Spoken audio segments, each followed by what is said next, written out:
Hey guys. Big day out. I'm gonna try to get some cryotherapy and hopefully hyperbaric chamber. To leave the pups on their own, I went ahead and got some enrichment thingies for them, and I'll take you over here to buy, and some ruffle mats. I got these on Amazon, but you can get them at any kind of pup loving store. Ruffle mats help them get their Investa sniffing on, and it's really good for them.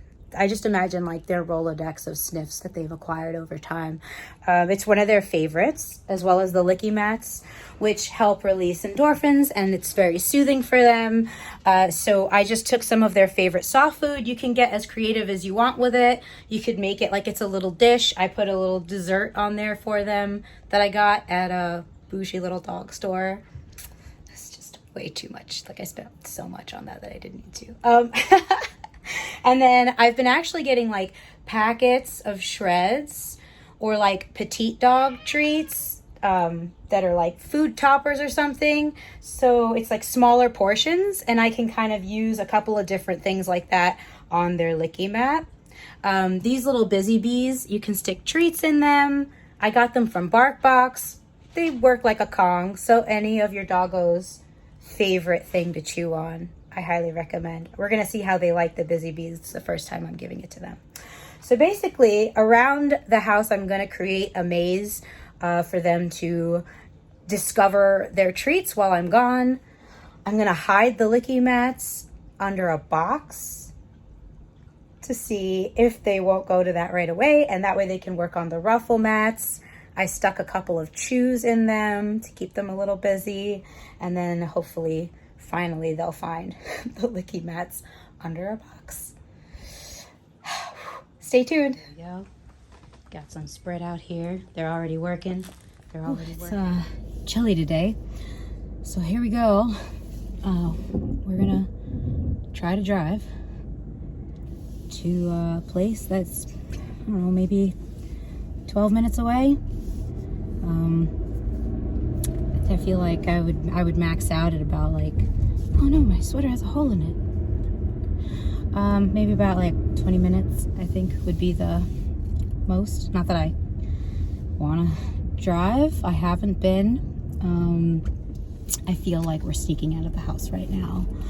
So, symptoms were really strong yesterday, and I just started to do some more research, even though, they say not to or whatever, but, not to look online or read or whatever. But then I found a TED Talk, and I'll post it. So whether you see this first or you see that post, that's the post I'm referencing, to kind of talk about how there's only been one way to treat concussions, really, which is to do nothing. And the unfortunate reality of that is that, people aren't going to do nothing, especially teenagers, right? If you're a teenager and you're in sports, or something, you get a concussion, the likely scenario of you not being able to text or use social media or whatever is very slim. And if you're an adult, you have responsibilities. So sitting there doing nothing is really not a recommendation. How are you going to do anything with that? You have to do what you have to do. You have to take care of your family. You have to work or figure out how to get income.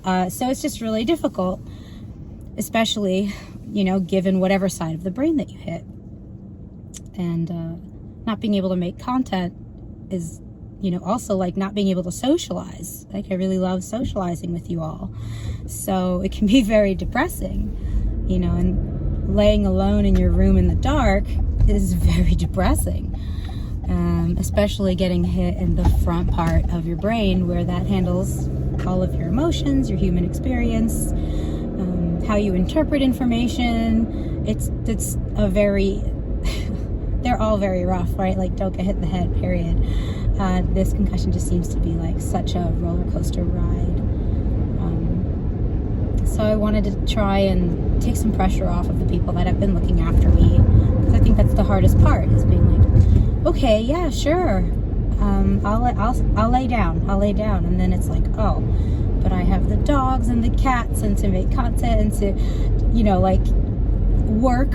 And thankfully I don't have class right now, and keep the house clean and make sure that there's food, and like I can't do any of the things I do, or go to the gym and feel healthy, or go tanning, which is just kind of like a nice thing I like to do.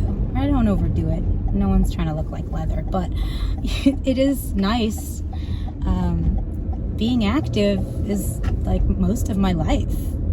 I'm an active person. I barely sleep. So I thought, you know, okay, well, that'll be fine. I like sleeping. Maybe this will help me sleep. And I actually had the reverse side effects, because you could get, you know, you can get very, like a lot of fatigue and you'll sleep, or you get insomnia. So I've gone some nights where I'm up like every 2 hours and I just don't look at my phone or anything like that. And I just try to go back to sleep and try to meditate. But a lot of the tips and tricks and mental health things that I do to feel good and work on myself and grow, all those good things to nurture yourself, all those self-love things, I can't really do right now. But I just got really frustrated yesterday, and I just decided, like, there has to be another way to do this. So hopefully this place will be open, and they'll let me take you inside. I'm gonna focus on the road here, but it's been nice having your company along for the trip. So hopefully they'll let me show you a little bit about cryo and hyperbaric and all that fun stuff. So we've made it in the hyperbaric chamber, which is to give us pure oxygen. It will help heal faster, and also if you're not suffering from any injuries, it's really good to help repair the body of things that we might not know what's going on. I'll show you a little bit of the spaceship here. I'll give you a cribs tour. Oh yeah. So we've got my little window in there, and it's gonna flip. Yeah. This is my spaceship filled with great air. And these are my socks. No, they don't match any other parts. This is where we're at. So we made it out of the spaceship, and we're here at the gym. First time since everything, which included light stretching, monitoring symptoms, and just kind of like some more slow yoga. Nothing too much upside down, and I'm gonna do about 10 minutes on the spin bike because it's my favorite, at a very introductory pace. I'll let you know how it goes. Stay tuned for more updates this week. I'll be sharing more recipes, more tricks, and more active cognitive fitness.